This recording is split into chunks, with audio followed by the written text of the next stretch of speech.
بسم اللہ الرحمن الرحیم۔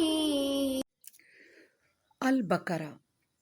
اور اللہ کے فضل و کرم سے آج آیت 189 کی تلاوت کرتی ہوں۔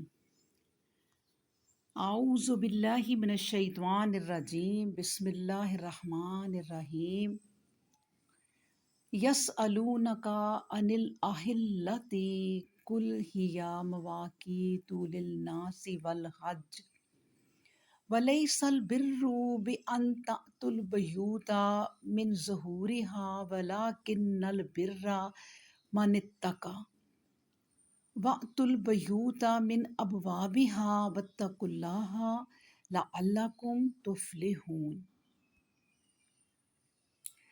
یسألونک، وہ سوال کرتے ہیں آپ سے، عن الاہلۃ، نئے چاند کے بارے میں۔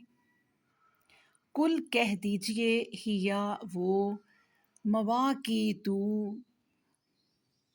وقت مقرر ہیں، للناس واسطے لوگوں کے، والحج اور حج کے لیے، ولیسا اور نہیں ہے، البرا نیکی، بِأَن یہ کہ، تأتوا البیوت کہ تم آؤ گھروں کو، من ظہورہا پچھلی طرف سے، وَلَٰكِنَّ الْبِرَّ اور لیکن نیکی یہ ہے، مَنِ اتَّقَىٰ جو تقویٰ کرے،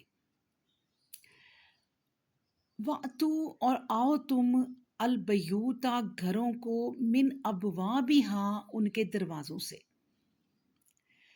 وَاتَّقُوا اللَّهَ اور ڈرو اللہ سے، لعلکم تاکہ، تفلحون تم فلاح پا جاؤ۔ تو اس آیت میں فرمایا گیا ہے کہ لوگ تم سے مہینوں کی، چاند رات کی بابت دریافت کرتے ہیں۔ ان لوگوں سے کہہ دو یہ انسانوں کے لیے وقت کا حساب ہے، اور اس سے حج کے مہینے کا تعین ہوتا ہے، اور یہ کوئی نیکی کی بات نہیں ہے کہ اپنے گھروں میں دروازے چھوڑ کر بچھواڑے سے یعنی پیچھے سے داخل ہو۔ نیکی تو اس کے لیے ہے جس نے اپنے اندر تقوی اختیار کیا۔ بس ان اوہام کو چھوڑ کر گھروں میں آؤ تو دروازے کی راہ سے ہی آؤ، ہاں اللہ کی نافرمانی سے بچو تاکہ تم کامیاب ہو جاؤ۔ اللہ اکبر۔ دیکھیں، چاند کا گھٹنا بڑھنا ایک ایسا منظر ہے جس نے ہر زمانے میں انسان کی توجہ کو اپنی طرف کھینچا ہے، اور اس کے متعلق طرح طرح کے اوہام، تخلیات اور رسوم دنیا کی قوموں میں رائج رہے ہیں اور اب تک رائج ہیں۔ اہل عرب میں بھی اس قسم کے اوہام موجود تھے۔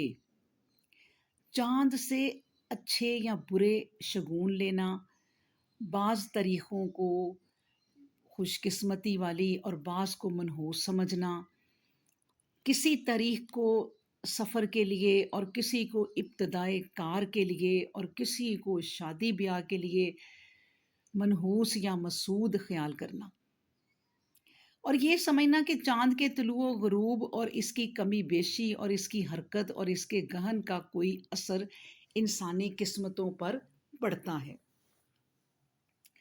یہ سب باتیں دوسری جاہل قوموں کی طرح اہل عرب میں بھی پائی جاتی تھیں، اور اس سلسلے میں مختلف توہم پرستانہ رسمیں اس میں رائج تھی۔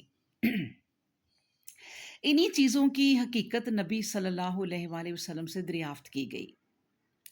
جواب میں اللہ تعالیٰ نے بتایا کہ انہیں بتا دو کہ یہ جو گھٹتا بڑھتا چاند تمہارے سامنے، تمہارے لیے اس میں اس کے سوا کچھ نہیں کہ ایک قدرتی جنتری ہے جو آسمانوں پر نمودار ہو کر دنیا بھر کے لوگوں کو بیک وقت ان کی تاریخوں کا حساب بتاتی رہتی ہے۔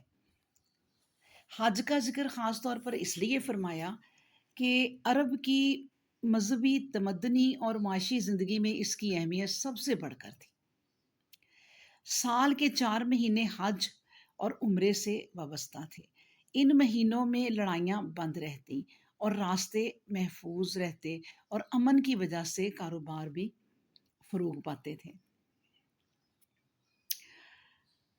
اب ان توہ پرستانہ رسموں کے جو عرب میں رائج تھی، ایک یہ بھی تھی کہ جب حج کے لیے احرام باندھ لیتے تو اپنے گھروں میں دروازے سے داخل نہ ہوتے تھے، بلکہ پیچھے سے بیک سائڈ سے کود کر یا دیوار میں کھڑکی سی بنا کر داخل ہوتے تھے۔ نیز سفر سے واپس آ کر بھی گھروں میں پیچھے سے داخل ہوا کرتے تھے۔ اس آیت میں نہ صرف اس رسم کی تردید کی گئی ہے، بلکہ تمام اوہام پر یہ کہہ کر ضرب لگا دی گئی ہے کہ نیکی دراصل اللہ سے ڈرنے اور اس کے احکام کی خلاف ورزی سے بچنے کا نام ہے۔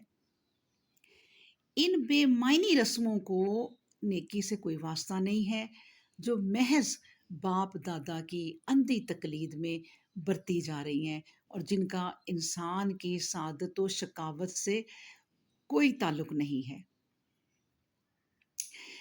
یہ نیکی نہیں بلکہ ایک طرح کی بدعت ہوئی، اور بدعات کے ناجائز ہونے کی بڑی وجہ یہی ہے کہ غیر ضروری چیزوں کو فرض اور واجب کی طرح ضروری سمجھ لیا جاتا ہے، یا بعض جائز چیزوں کو حرام ناجائز قرار دے دیا جاتا ہے۔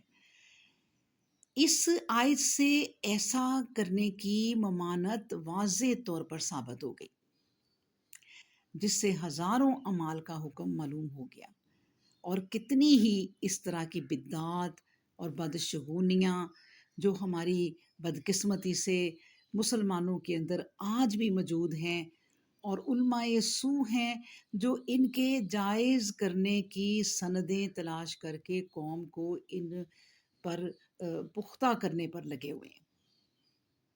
رسول اللہ صلی اللہ علیہ وآلہ وسلم نے اللہ تعالیٰ کے حکم سے مسلمانوں کو ان بدشگونیوں اور اس طرح کی آبائی رسومات سے نکال کر ہدایت کی دعوت دی، اور قوم کو ان اوہام سے نکال کر جہاد جیسے اہم فرض سے منصبی کے لیے تیار کرنا شروع کیا۔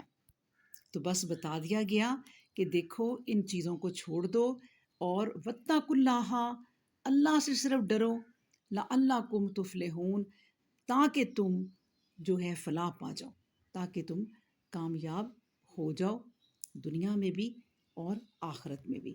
تو اللہ سبحانہ و تعالیٰ ہمیں ایک ایک آیت کو پڑھنے کی، سمجھنے کی، غور و فکر کرنے کی، اور پھر اپنی زندگی کو بدلنے کی